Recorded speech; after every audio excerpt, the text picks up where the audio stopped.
I don't know if this fire pit's big enough.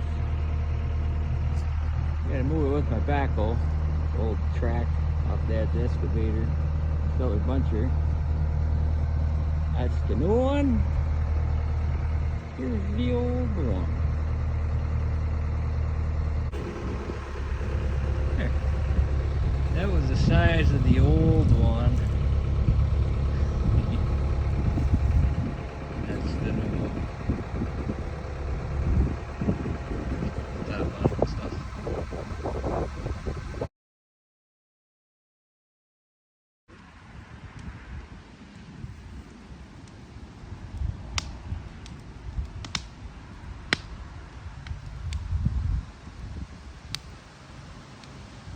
Time cooking on the fire pit. Ribeye steaks. Here we go, seasoned up with pepper and Larry salt and onions powder. Make sure it's high enough and you seasoned up your griddle top. And it didn't make a sizzle, so that means we need to come down a little bit.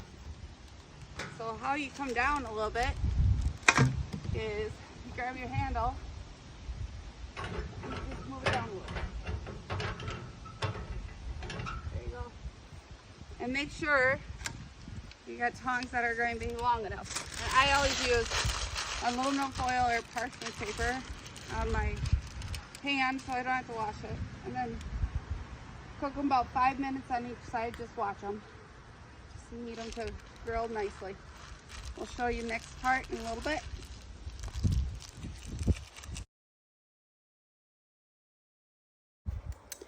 Taking them off.